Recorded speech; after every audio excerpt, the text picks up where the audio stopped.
Nice Jesus that we like to think about. It reminds me of a couple of years back. I took Fiona and Rowan on a little road trip for a couple of weeks. We were going down. Their mother was in school. The dad was at summer camp training. He was in the reserves. And so I had them for 2 weeks, and we were going to travel down to Dallas to see Jennifer in school and then go over to Shreveport and spend some time with my family. And on the way, Rowan had just learned at 3 how to undo her car seat buckles.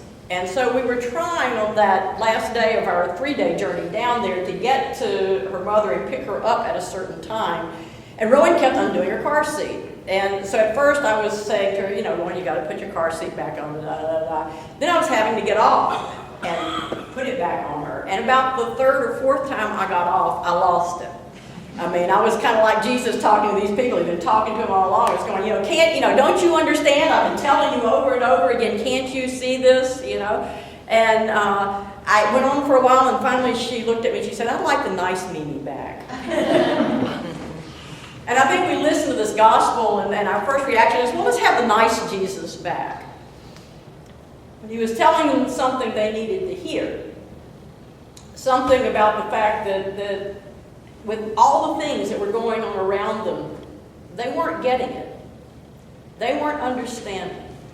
He kept trying to tell them that he was opening the door himself to the kingdom, and that ages to follow were to live into this kingdom. Them, us, that this was the beginning of a new era, is what he was saying to him. It was time to put some of our old ways aside and to look at the signs of the time. And he was telling them that won't come easy.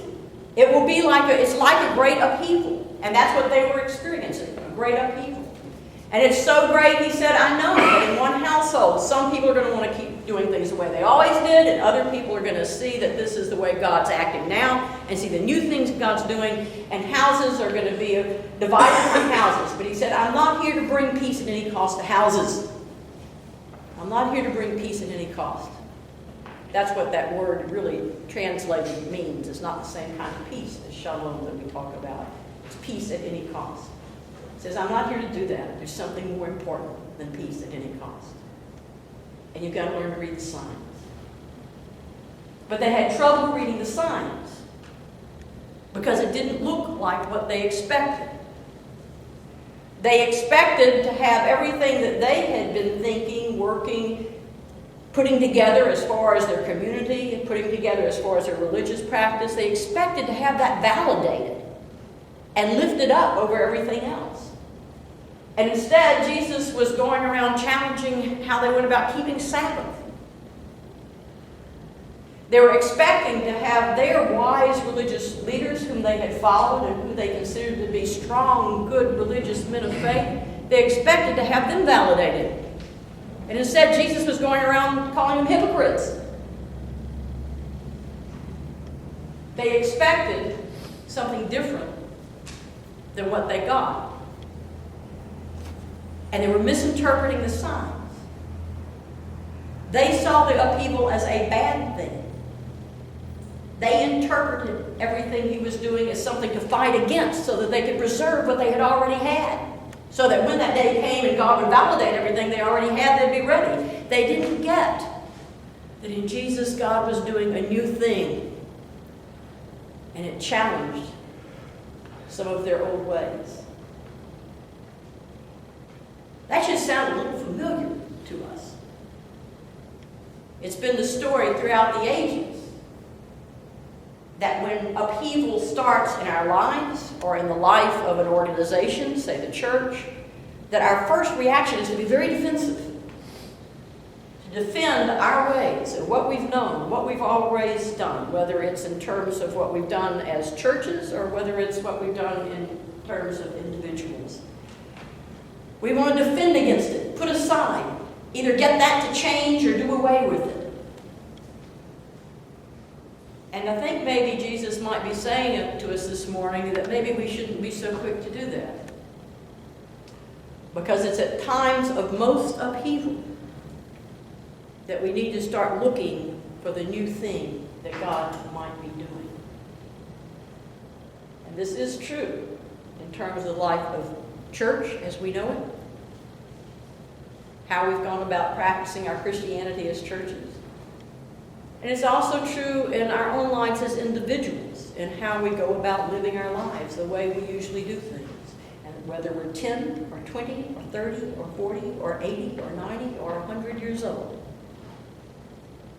If we're alive, God is always doing a new thing with us. And it will always challenge something of the old and feel like something of an upheaval.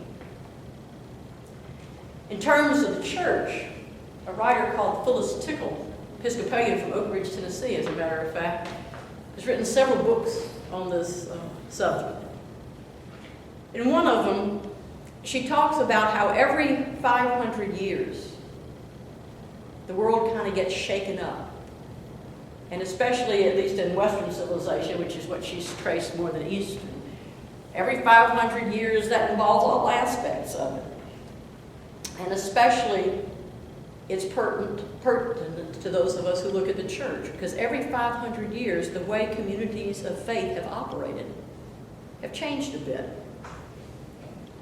500 years ago, it was the Reformation, which completely revamped and reimagined what it looked like to practice Christianity in the Western world.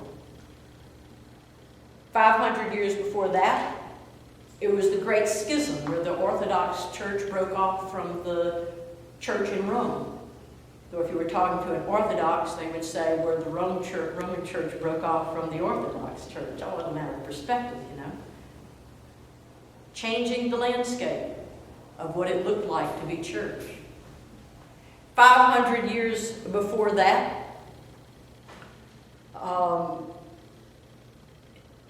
monasticism had been in full flourish. 500 years before that, Christianity becomes a religion separate from Judaism. And in all of those things, they did not come about because all of a sudden somebody said, hey, let's do this. They came about because there was a great upheaval. And in the midst of the upheaval, communities of faith and individuals had to search out the signs to tell what new thing God was doing. And in each case, the new thing that God was doing resulted in a renewal of spiritual life. And you can trace it back before Christianity. It goes back into the history of Judaism. It goes back to the history of the world. That about every 500 years, God shakes things up really radically from what we've put together. Guess what? It's 500 years later. We're in the middle of that 500-year shakeup. And we don't know where it's going.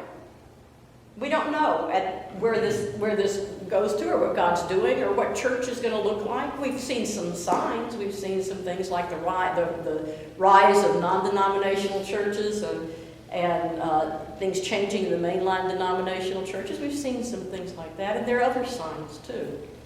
One of the signs that Tickle and lots of other writers write about is the sign of people beginning to say, I'm spiritual but not religious. Something that you wouldn't have heard before. It used to be that being spiritual and religious was synonymous. It was considered the same thing. Then somewhere along the line, people began to divide the two. And spiritual became more what was my private experience of God and thoughts and feelings about God. And religious came to be thought of as what churches do together and the doctrines they have and the practices they keep. And they became thought of as separate. So that you began to hear comments not only like I'm spiritual but not religious, but in certain churches you heard people saying I'm religious but not spiritual. What? What? And then you'll hear people criticizing a service and saying it's not spiritual enough. What? If you're worshiping God, it is spiritual, whether you feel it personally or not. But that's changed. People don't see it the same way anymore. And so those are signs. And we don't know signs of what. and we don't know how to interpret it. But what we do know is this. One, Jesus told us to expect it. Jesus told us to expect that whenever he's shaking things up and doing new things, it's going to feel like an upheaval, and it's going to feel like our old ways are being challenged. Jesus told us to expect that sometimes in a household, opinions over what is happening are going to be divided. Jesus told us to expect it. It's not anything new. And secondly, Jesus told us to look in the midst of it for the new thing that God is doing, which is not always going to be obvious. It's not always going to be obvious what the new thing is that God is doing. So at this particular point in our 500-year juncture, what's important is that as a community, as individual communities, we not close our eyes to the signs, but we look at them and explore them and push against them and participate to the level we can in them and try to figure out what's going on in them and what is God doing in them. Not how can we save the church, not how can we get more members, not how can we make sure that nothing ever changes and it's all the way that I like it, but what is God doing with it? Which is going to be a mixture of those things above. Some things that we like and God say, hey, go God, while the people across the aisle are going saying, you heretics, as the Pharisees said to Jesus. See, it's easy for us to fall into either role of disciple who looks for the signs and is willing to follow a way that looks challenging, or a Pharisee who will fight to the death for what we've always had. And since we don't know where God's leading us, it would seem we need an open mind and a willingness to make the journey into that wilderness and a willingness to look. We're going to do just that this fall. We're going to invite those who would like to do it with us, using a book that we discovered when three of us went to a conference last spring. EDK and I went, and Liz Ray went, to hear this woman, Diana Butler Bass, who in the Episcopal Church and in a lot of mainline religions has become someone that we have looked to help us kind of look at things and examine them. It was an incredible conference. EDK bought us all these books. Thank you, EDK. And as we talked about it, after we got back, the three of us thought, this is something that we ought to find a way to share with more people and have people enter into that discussion about. So we've ordered some of these books. We can order more, but we're going to offer 2 sessions starting in the fall. Each of them will be a 9-week study group because there are 9 chapters in the book. So one is going to take place on Friday morning. That used to be the Tuesday morning group, but Tuesdays are my day off now. So it'll be a Friday morning group from 10:30 to 11:30. We'll offer also, though, because we know not everybody can come in a morning group, we'll offer a Wednesday evening group from 5 to 6. It's not going to be a come and let Gayle pour information into you. And it's not going to be a come and just say whatever you think you want, what you like, and state your opinion.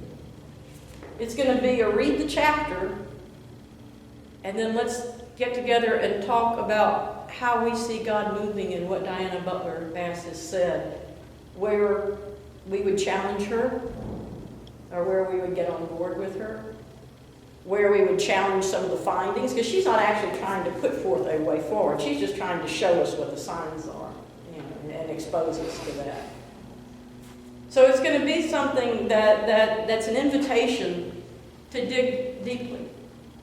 And if you want to do it, but you can't really do either one of those groups, then talk to me, because I'm willing to also have you read the book and I'll get with you in another way, either individually or in a small group at your home or something like that. That's how important, I think, beginning to look at this is. Is this the only book that would do it? Of course not. I mean, Phyllis Tickle has many books, so do a whole bunch of other people out in all sorts of different denominations and coming from all sorts of different places, because we're beginning to wake up to the fact that there are signs to see, and that the signs are about more than just church attendance. They're about what is God doing with us now? What is God doing with us to bring spirituality and religion back together? What does that call on us for as individuals? What does that call on us for as a church? So I encourage you to think about reading this book, about getting involved in one of the groups, or discussing it with me separately if you need to. And I encourage you to think not only as a church, but about yourself individually. Where in your life are things sort of in upheaval? And in that upheaval, what is God doing? Maybe it's a health situation. And maybe it's more than just getting that health situation fixed. Maybe God's challenging you to change something about your lifestyle. Maybe it's in how you use your time. And when your family member complains that he or she doesn't see you enough, maybe it's not just about fixing that with him or her, but maybe it's about looking all together about how you're using your time.